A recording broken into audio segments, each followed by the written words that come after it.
Hi, everyone. Very welcome to this very impromptu live stream on the Mentor Now and the Captain Speaking channel. I hope, as always, that you're all doing absolutely fantastic. And with me today, I have my colleague and friend, Ben Watts. How are you doing, Ben? Very well. Good evening, ladies and gents. Yeah, very impromptu, as you said. So let's talk about what we know so far. Yeah. So I have been very clear with the fact that I don't want to share any type of speculation on this channel. So those of you who have been following this will recognize that. But it's also a fact that we are not hearing anything. We haven't heard anything from the official sources. And the latest information we have is that the interim report on the Air India Flight 171 accident is likely going to be released maybe on Friday. But given that we have got no information whatsoever so far, we don't really know what is going to be inside of that interim report either. Typically, an interim report tends to just outline what we know, right? It outlines the scenario, times, things like that, but it doesn't really go into why something is happening. It doesn't go into a proper analysis. And it's likely that we're going to get something similar. We might be surprised, but it's likely that we're not going to get much. So the reason that we're having this live stream today is because there are sources out there that are better than other sources. Yeah. And this morning, one of the main sources that we use on Mentor Now is called The Air Current. It's a publication which is very, very professionally done. Right, it's probably led by some of the best journalists, aviation journalists in the world. John Ostrower is one of them, and he released this that we can see on screen now early on this morning European time. And in it, he is writing that according to his sources, which again we have to emphasize that this is not official sources, but this is according to the Air Current, the investigation is homing in on something called the fuel switches. On the fuel control switches on the Boeing 787. So I have been pummeled. I don't know about you, Ben. Yeah. But throughout the day, I've been pummeled with people sending links to this. And then Reuters picked it up. Yeah. And some newspaper in Australia picked it up. And they started sending it to me saying like, okay, so what's your take on this? And because it's not official information, we can, of course, not say that this is 100% true. However, the fact that the Air Current is going out and writing something like this means that they have very credible sources inside, likely, of the investigation, or with privy to more information that we have anyway. Yeah.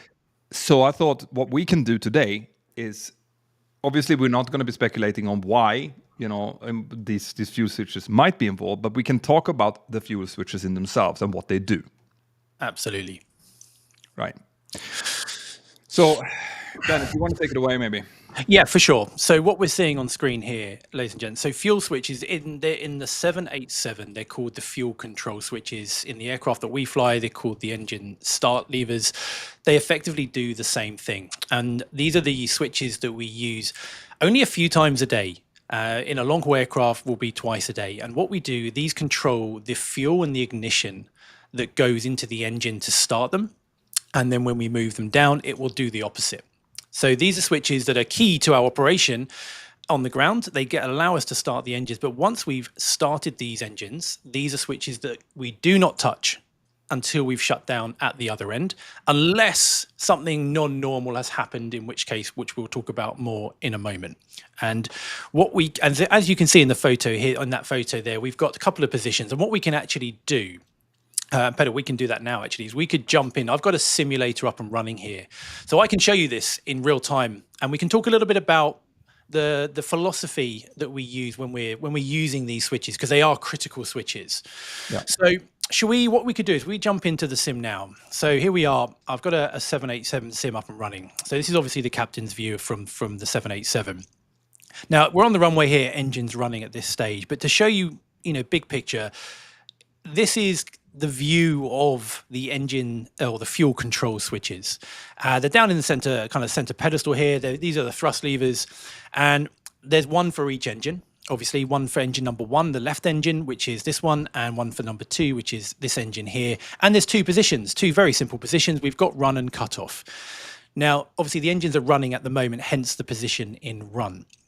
Now, I've been asked, as you said, Pedro, I've been asked a lot of questions on this. People messaging me, going, how I know there's a focus on these fuel control switches. Is it something that can be accidentally knocked, or can they be moved by accident? And the answer from me is no. These are something that will require a deliberate action in order to be changed. And what we've got here is to actually move these switches. It's not like a light switch or maybe a normal switch where you can just toggle them on and off. To move this switch here, for example, from run to cutoff, it's a deliberate movement that we have to make. And on the ground, if we were, say we were on stand now, we've got the APU running, or ground power, so the electricity is being supplied not by the engines but by something else. We will come and shut down these engines, and it's a deliberate action. And to do that, we have to actually pull this switch up away from this center pedestal, because there's a little detent that you might be able to see just here that prevents it accidentally being knocked to cut off. And it's a real deliberate pull. It's not just a little bit. You couldn't just knock it and it would go to cut off. You've got to actually pull this out. And these are actually coincidentally the same switches that we have on the 737 MAX and newer 737NGs. As far as I understand it, Pedro, they're also the same as what we have on 777s, 74s. Yeah, I mean the big difference from the old NG 737 NG that we used to run was that they were bigger switches and they weren't electronic. These ones are electronic. It is very, very important to understand, and I want to emphasize what you just said, Ben, is that these switches, they are only used to start the engines, shut the engines down, or to deal with certain very, very severe malfunctions, like an engine fire or an engine shutdown in flight, right? Yeah. Otherwise, you'd start the engine, they're on run in this case, and then once you are at the gate at your destination, that's when you move them. And when you move them, what you're doing is you're telling the aircraft that I want the engine to be shut down now. Yes. Right? That's what it is. It's an on-off button, essentially, of each engine. And like you said, to turn it off, pull it up, and then flick it down. Let's see. There we go. So, I mean, it's difficult to kind of see the up movement in this sim here, but when you've got to actually kind of grab it with your finger and thumb and pull it up and then move it down. It's a very deliberate action. I can hear the engine now spooling down. You can kind of see engine number 2 here is spooling down, and the engine shut down. And as Peter said, this is an electrical switch, effectively. It controls something we called an EEC, which is an electronic engine control unit, which is the brains behind the engine, and it tells it what to do in a number of ways. But when we move it to cutoff, what it's effectively doing is closing fuel valves. So it's starving the engine of fuel. And without fuel, the engine just won't run. It's also depowering the engine igniters as well. So a bit like a car engine, you have spark plugs, kind of similar to that. They're just igniters that will ignite the fuel, and it means they're depowered as well. So thinking of the fire triangle where you need an ignition, you need heat, and you need something to burn, it's taking away those. So you've now got no fuel to burn, you've got nothing to ignite it, and obviously the fire in the engine goes out and the engine shuts down. And similarly, the opposite happens in reverse. Yeah, and the important thing to point out, and the reason I brought up those old fuel switches on the NG, on the 737 NG, was that you could potentially start the engines with those ones and leave the start switches or the fuel levels outside of the detent. Yes. And if you did that and you were flying, they could vibrate to a point when they just went to the off position. That's not possible on electronic switches. Like, you have to put it into the detent for it to work. So for these engines to have been started, the fuel levels would have been in the run position, and in order for, if these switches were involved in the engines stopping to produce thrust, they would have needed to moved into the cutoff position. Right? And now, again, since we're dealing with information that is secondhand, effectively, we're not dealing with information that comes straight from the investigation. I'm not going to even go into why this would have happened, right? I'm going to leave that up to people. And once again, there's a high, or not high, but there is a possibility that when we do get the initial report, it will point to something else. But there is a couple of things in here that would point towards this, but that makes me think that the air current is maybe onto something, and that is we haven't seen any type of safety action being actioned so far. Correct. If the way that the investigation works is that they will of course get the flight data recorder and the cockpit voice recorder, and they will start to decipher that. And the flight data recorder will show exactly the position of these switches, for example. Yeah. They will show on, off, or run or cut off in this point. Yeah. They will show when it happened, how it happened. They will show the signals that have traveled over to the spar fuel valve to shut off the fuel. They will show everything.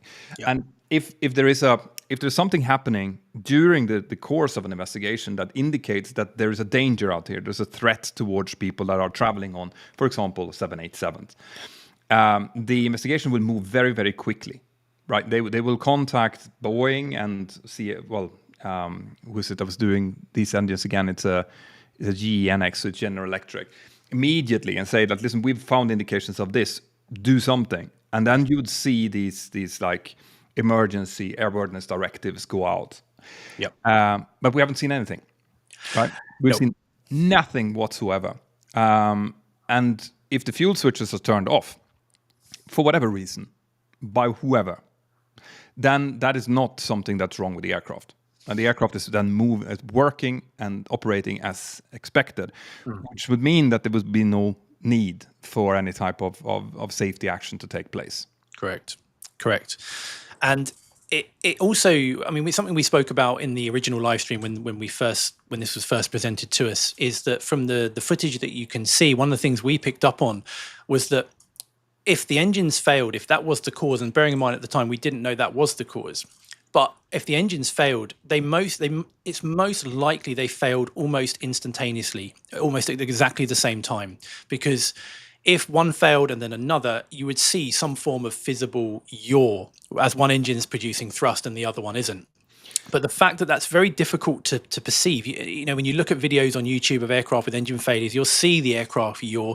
There was none of that, which means that, again, this had to happen simultaneously with both engines. Yeah, that's significant because in the air current article, they also pointed out that the 787 has a compensation program, a technical program, basically that the aircraft will itself feel that there is differential thrust being produced and will input rather to compensate for that, right? Yeah, and that makes sense, but the thing is that those systems are never instantaneous. No. Like you would always see one engine. If one engine fails, the aircraft would yaw, and then the system would come in and correct it.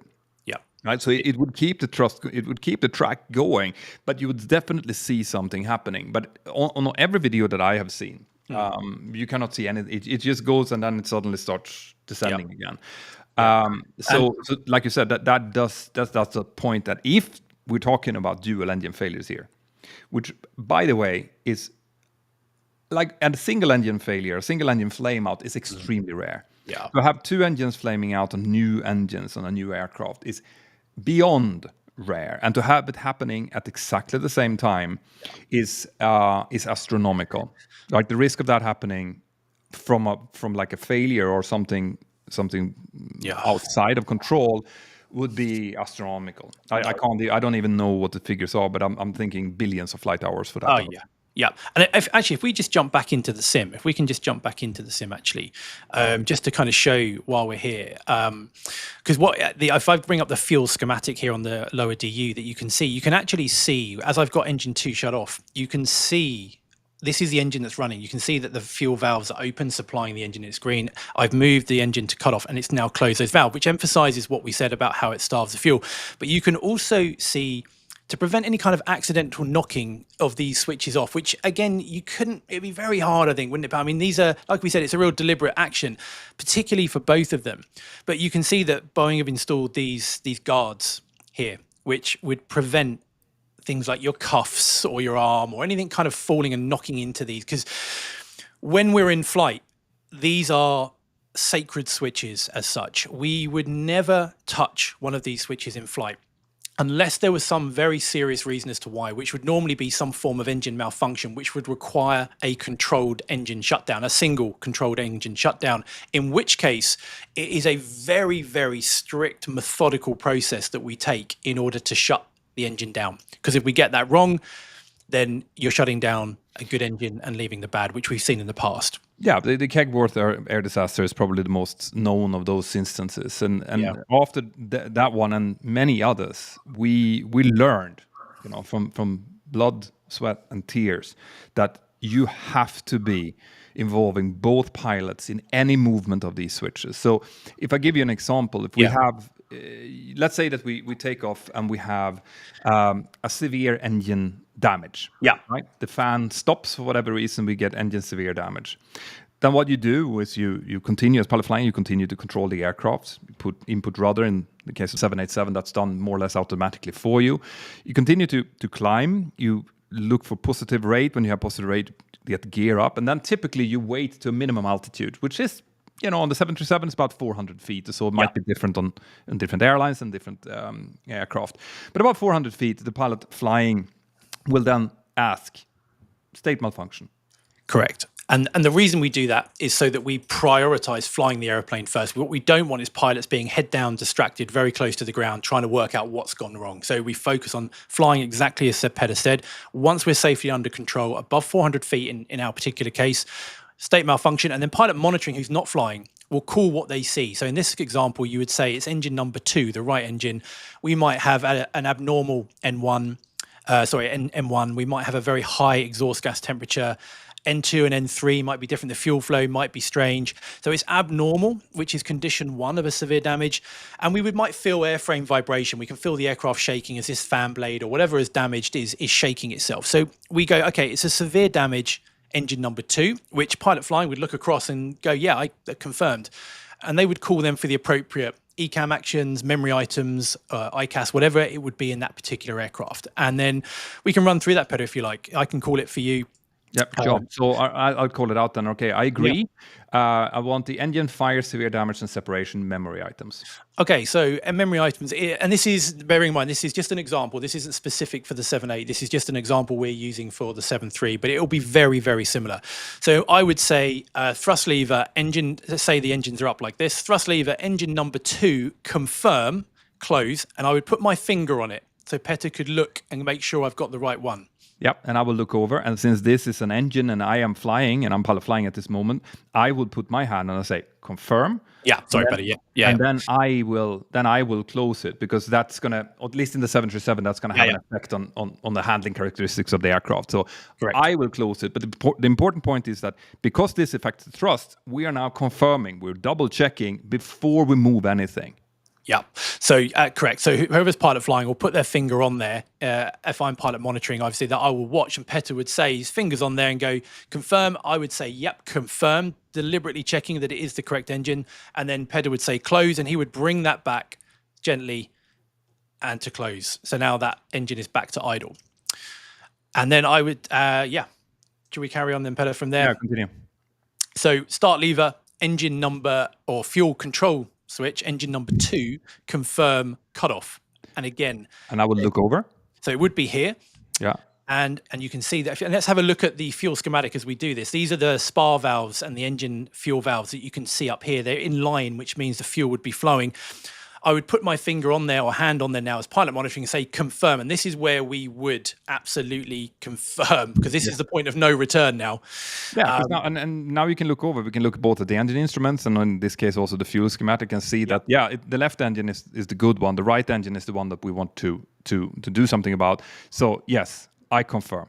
And then as I move this, have a look at these valves to cut off. These valves will close and they will stop the fuel. There you go.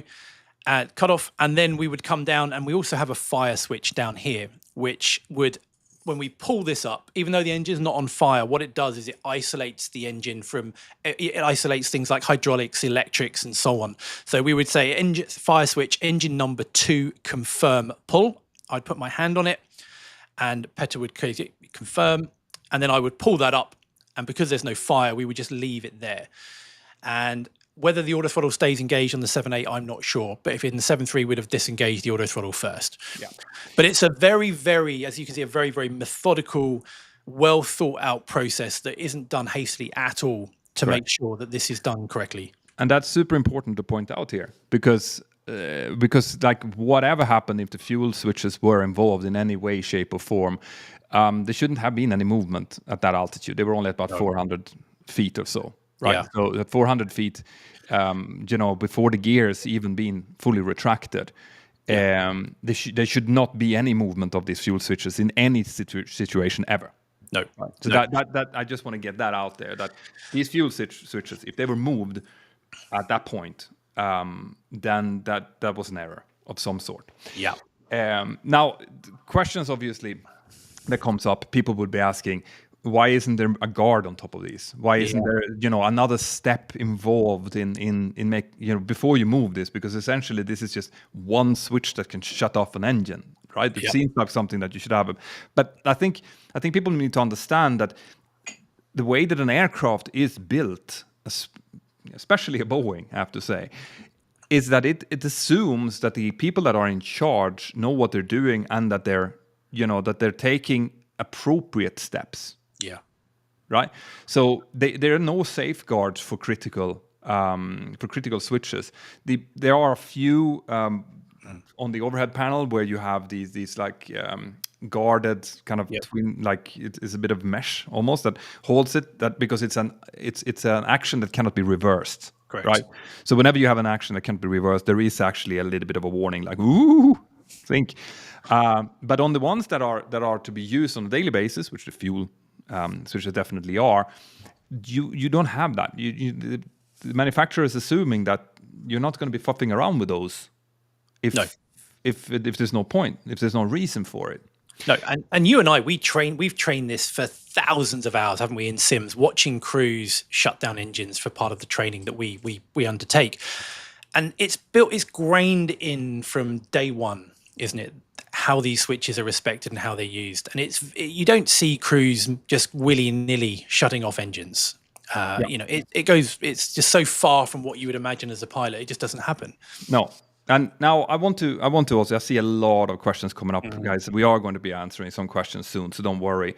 But I saw one just now. So like, why speculate? Maybe it'll come on Friday. I want to point out something here now that I think is super important. I have, throughout these last couple of weeks after the accident happened, pointed out that there is a vacuum out there. There's an information vacuum out there, and it's being filled by nefarious actors, by either people who are wildly speculating without any kind of basis about the causes, but maybe with good intentions, but also by these AI-generated interim reports. I've already seen people like, what about vapor lock? What about FADEC? What about a share that's moving? All of that comes from fake reports. Yeah. Right. All of those. Whenever you hear someone say vapor lock, it's because they've seen a fake report or a fake. And whenever they say that a share was moving, that the pilot share was moving backwards, also fake report. So I am highly critical about the way that the information flow has happened here. And I think that in the age of AI that we're living now, and remember, AI will only get smarter. It will never be as stupid as it is today, right? So these fake reports that are coming out and are being shared by professionals, by the way, they're only going to get better and more believable as time goes by. So there needs to be a shift now, I think, from the authorities' point of view, right? And I know that this is shared by others in the industry as well. There needs to be a shift to more and quicker information sharing. Yeah. Right. And that could be, I mean, you and I know, Ben, that saying that you don't know something, it's also information. Yeah. Right. Absolutely. Going out and having a daily brief, basically, and saying that so far we've found the boxes, we're looking into them, we've sent them off to be read. But we have no more information right now. That is also official information, because that can stop these AI generated things that are being shared around. Yeah. So the reason that we are talking about this again, I mentioned this in the beginning, but some of you might have joined later, is because the Air Current, which released this article that has been spread now wildly over the world, is one of the most respected magazines out there. When it comes to any kind of publication around aviation, the Air Current, Leham News, and a few others, Seattle Times, are the ones that I would listen to. Those are the ones that my team and I go into and listen to when we pick up information about videos that we are creating, right? So I know that they will not publish anything that they don't have some kind of bearing for. right? But having said that, I am very clear here. We don't have any more information, right, than this. We have this from the air current, but there's still nothing coming out of the EAC, the Indian authorities. So the reason we are doing this live stream now is just to show you the technical information behind and the kind of procedures that we follow, right? Yeah. When we deal with this switch. It doesn't mean that it is this switch. It could come out on Friday that it's something completely different. But if you see this kind of this information now being spread from other sources around, at least now you know what these fuel switches do, right? So Absolutely. And people can make their own, as you said, the vacuum is what's dangerous, because that just fuels conspiracy. Yeah. So, and as we know just from day-to-day flying, if we've got a big air traffic control delay and it's like an hour and a half long, we'll tell the passengers. But the worst thing we can do now is just sit there for an hour and a half up the front, twiddling our thumbs. We need to, even if every 15 minutes, 20 minutes, even if there's nothing to say, just a quick update, ladies and gents, look, we're still negotiating, we're trying to get a direct routing or whatever. Just keep people updated. And it's the same with this. And now by addressing this, hopefully everybody knows the facts. They know what these are, what they're not, and you can draw your own conclusions. Yeah, exactly. And so we hope that this has been helpful. And we're going to take some questions now. Yeah. We'll see our helper, Navin, maybe has been able to pick up some questions. Otherwise, we'll just take them. Yeah, so there's a couple here. So Super Duper Hilton, the question here. So assuming there was an issue with the fuel control switches, how does that explain the flaps being up? Also, I don't believe that would cause the rat to deploy. Where's the black box data? Okay, so there's a couple of things in there. First of all, I would say we don't know for sure the flaps are up. The images of the actual wreckage show the flaps are out. So there's nothing to say that the flaps were up. And the rat, as far as I know, would deploy. Yeah. The rat would deploy because all the rat looks at is, do I have AC power from the engines or a generator? And if the answer is no, it will deploy. Yeah. So it knows that it is. It knows that it's airborne. Yeah. So it knows the ram air turbine will determine whether or not it's needed depending on phase of flight. So it will not deploy on the ground, obviously, when you shut down the engines, but it will deploy if the engines are shut down for whatever reason and the aircraft is still flying, because it will assume that pilots will still need hydraulics and electricity. So I will deploy. So even if the fuel's, but I actually, in connection to that, I saw a comment earlier who said, well, can you not just flip them back up? I saw that too. Just about to ask that. Yeah. So what, I mean, yes, the answer is yes, you can. You can switch them back up again. Now, depending on how far the engine has rolled back already, it might or might not work, right? Yep. So the, once you let's say that you take off, you're up at cruise, for example, and for some reason the wrong fuel switch is moved, right? That will shut down the engine. If you put it back up again, that will open the spar fuel valve, just like you saw on the cockpit picture that we used before, and that will also activate the igniters. So since it's windmilling, hopefully it will just and restart again. Yeah. Right. But if it's gone back too far, it might need some time to do that. Yeah, it very much depends on, like Petter mentioned, like a windmill. It needs a certain RPM of the engine to get the airflow traveling in the correct direction through the engine for the ignition to start properly. I mean, I had as a light, you may have seen it yourself. When I was an instructor years ago on light aircraft, I had students pull what we used to call the mixture control, which is effectively like a little light aircraft version of the fuel control. It just closes the fuel. And it's quite a common thing. It's right next to the throttle, and they would just pull that, and the engine would just cough and splutter to a death. And their look on their face is, one that they won't forget. But if you put the mixture back in again and open the fuel valve, the engine, because it's still spinning, because of the windmill effect, it just sputters back to life, and all is well. But and it's a very similar thing with this. Yeah. So someone actually had a really good question here. Said, could an electrical failure have closed the fuel valves? I mean, again, yeah. I mean, the air current in their article, which, by the way, we will try to link to below, just mentioned that this is what the investigation is looking into. Right? Just said we're looking into the fuel switches. Now, that could mean that they're looking into the actual technical part of the fuel switches as well. So we shouldn't discard that as a possibility. But again, we're talking about an aircraft that now has a lot of flight hours, Yeah. right? Has been flying a lot all over the world. And these particular fuel switches are the same or very similar on several other aircraft as well. So if there would be a technical issue, something dormant, it would likely have happened before. Yeah. Right. It would have been reported before, and it would, you would be able to see a trend, and the chance that something one-off would happen, that could explain one engine, but not two. No. And if it had, I think we can pretty safely say that something would have been done about it by now. There wouldn't be a global fleet flying with that potential problem. There's a good question here from Paul, actually, saying, is it something you might do, i.e. bringing the fuel control switches to cut off? Is it something you might do if you knew a crash was inevitable? And that's a good question. And the answer is it depends, in my view.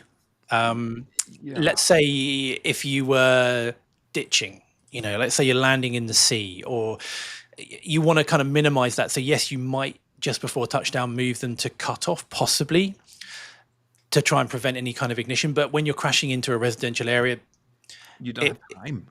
Yeah. This takes decision making. This takes deliberate action, and it's not something we're trained to do. So no, and it's not going to make any difference to the outcome anyway. No, but it's a good question.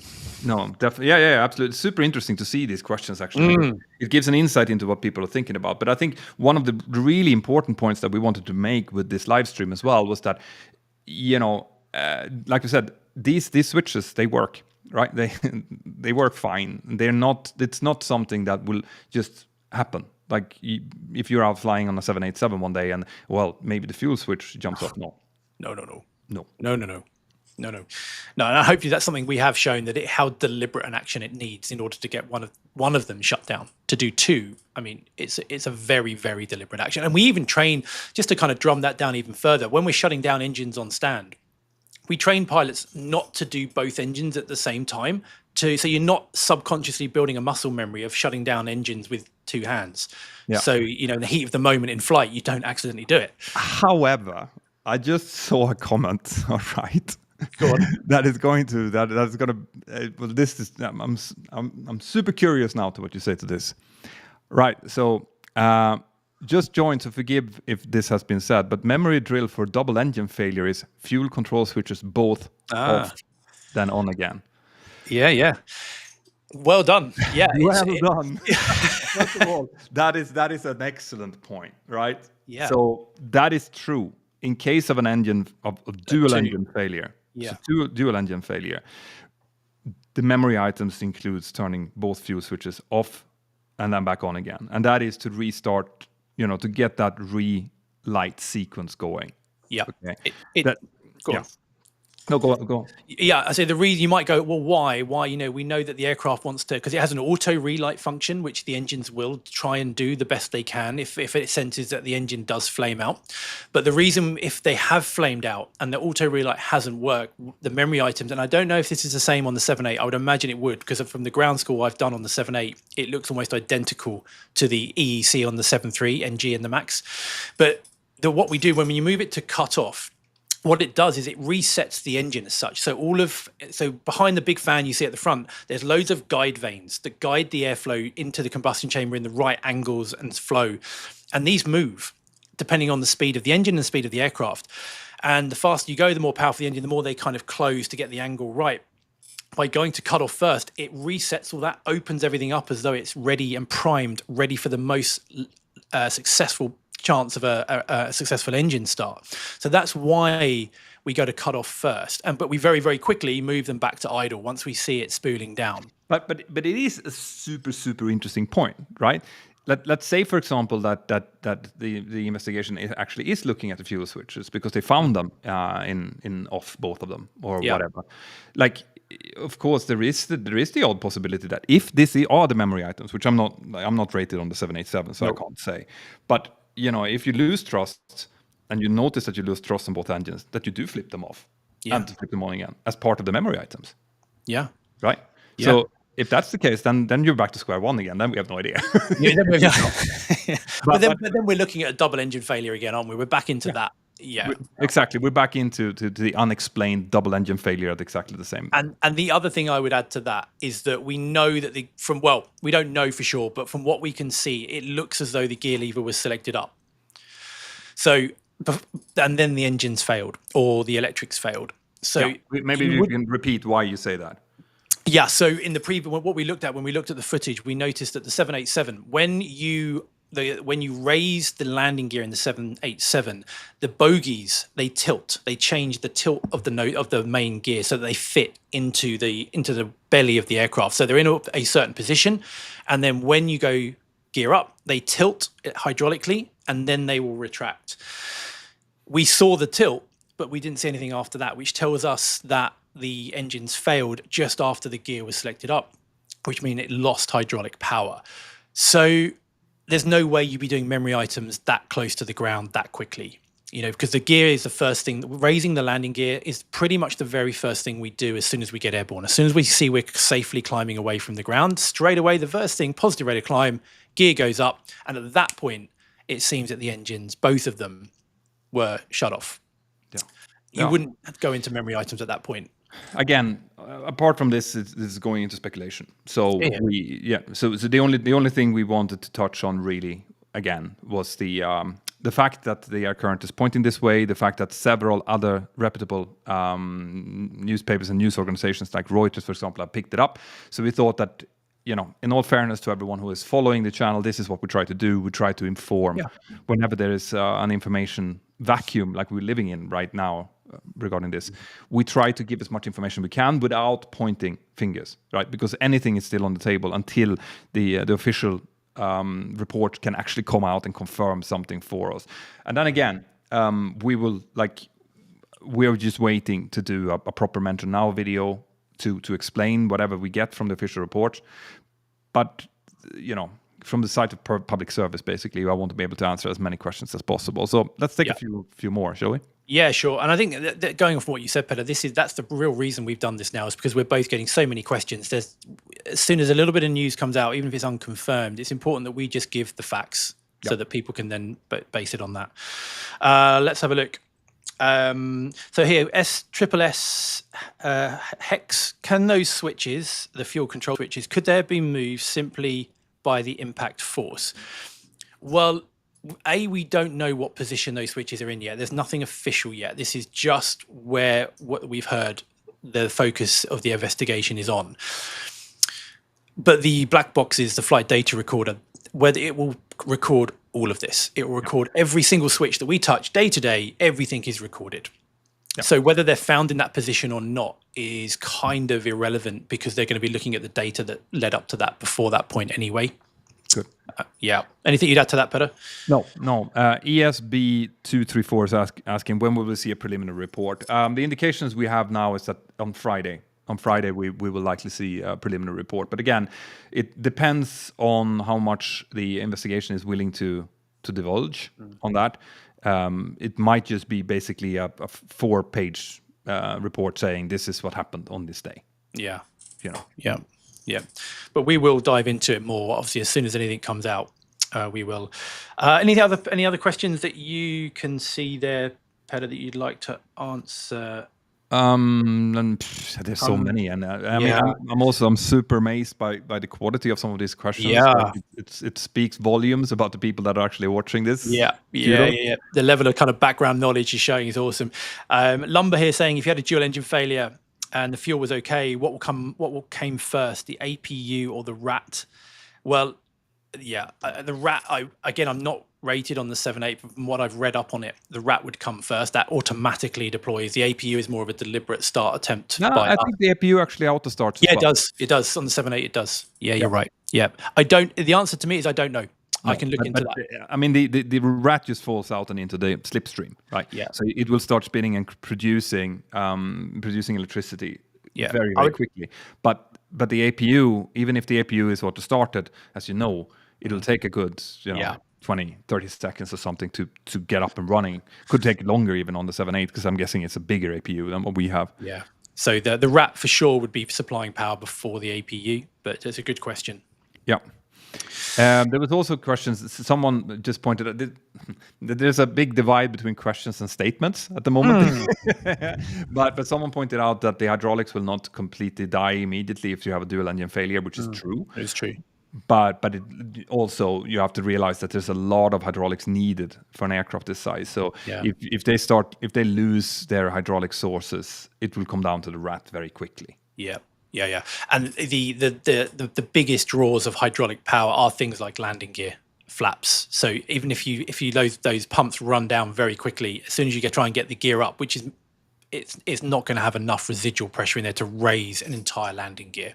But you are right. The residual pressure does stay to a certain extent. Good. Shout out to Ramiro Vera as well from the Patreon crew. Great to see you here. Everyone from the Patreon crew, super stoked to have you here. Absolutely. Nico. So how long would it take from the switches being turned off to losing all thrust? Pretty much instantly.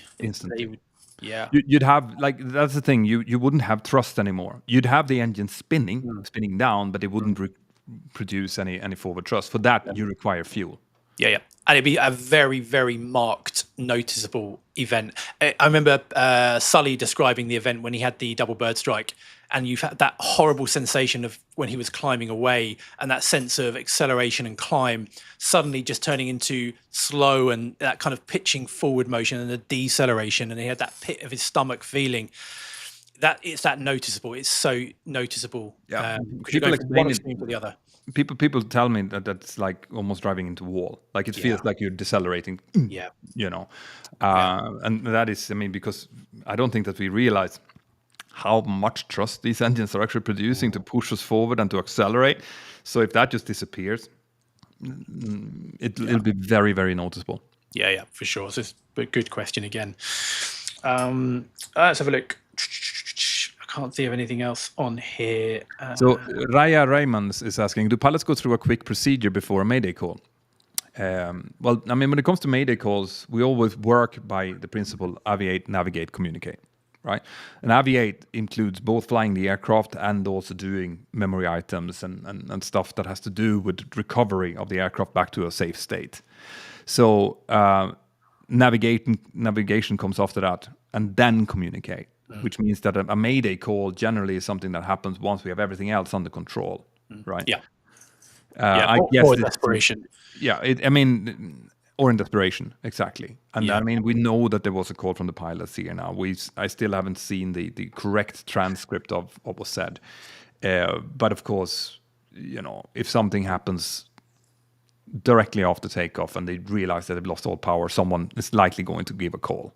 Yeah, and the other thing to bear in mind, because there's a question here from straight out of Shire. How does this contextualize the pilot's radio call and inverted commas thrust not achieved? Again, that's not confirmed, but you got to remember this is going to be a very overwhelming few seconds, and if from one single pilot's perspective, if they won't necessarily know the reason why the thrust has not been achieved, but if those fuel switches are indeed the focus of the investigation, they may not be aware as to what's happened, but that's something that's going to turn out. We'll know more hopefully on Friday.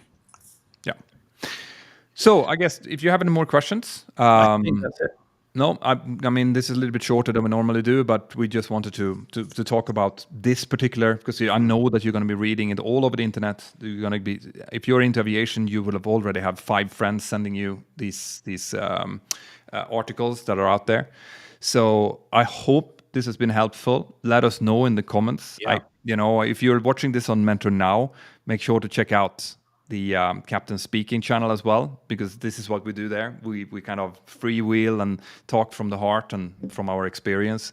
So it's a podcast channel, which you can also find on any place that you find podcasts. So Spotify, Acasts, everywhere. Yeah, and we answer your questions there as well. So if you've got questions, it's a great place to go and ask them. We do look at the comments. So yeah, do get involved. Good. Should we take up a last question here to see if we find something? Yeah, if you've got one there, let's have a look. Let me just go through my side here. I think we've answered. There's a lot of questions I can see here that we've actually kind of similar to what we've already answered. Yeah, so I may have heard wrong, but the survivor stated that he heard a bang. Would that be caused by the rat deploying or the engine switches being turned off? First of all, again, the engine switches is what the investigator is looking into now. So we don't know exactly that has been the cause yet. But generally speaking, it's very hard to rely on eyewitnesses, even people that has been inside of an aircraft. Like things like hearing bangs and seeing fire is something that almost all people who have been involved or seen accidents say. But very, only sometimes it's actually correct. Right? This is why eyewitness account.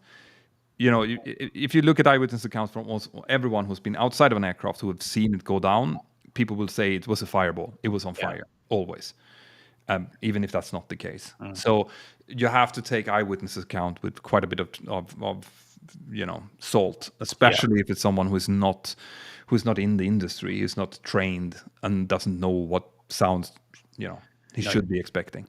And the order in which things happen can get jumbled. The bang could have been the initial impact of the tail, but it in your mind it happened before. There's lots and lots of different things that can come into play there. One more question here from Aaron, which is a good point. It said, would it be better to always start the APU before departure and then turn it off later if you don't need it?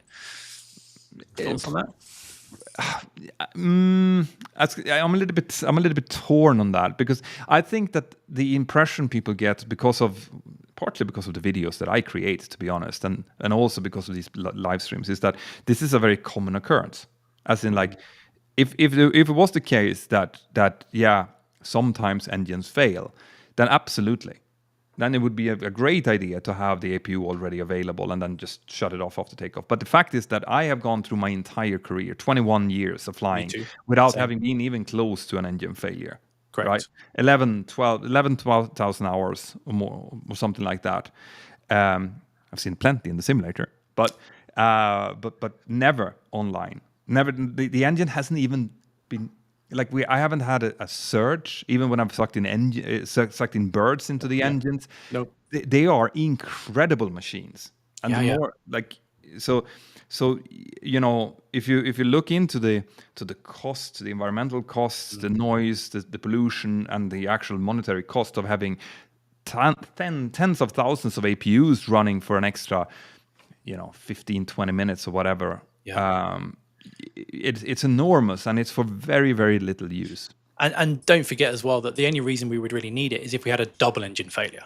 Yeah. Because if you've got a single engine failure, you've still got the other engine producing electricity and hydraulics and everything else. So the logic, I get, but the chance of actually needing that would be billions to one, I'm sure. Yeah. So on that notice, we are looking forward to see what the interim report will say. Hopefully on Friday, we will then be creating a video very quickly and have it with you on Mentor Now as soon as we possibly can to give you any more information about it. If there's anything really groundbreaking, we might do another one of these live streams or an emergency podcast on Captain Speaking. But until then, I hope this has been informative. And I wish everyone a pleasant evening. Yeah, have a good night, everybody. Thanks for all the amazing questions. And hopefully see you over on one of the podcasts. Take care.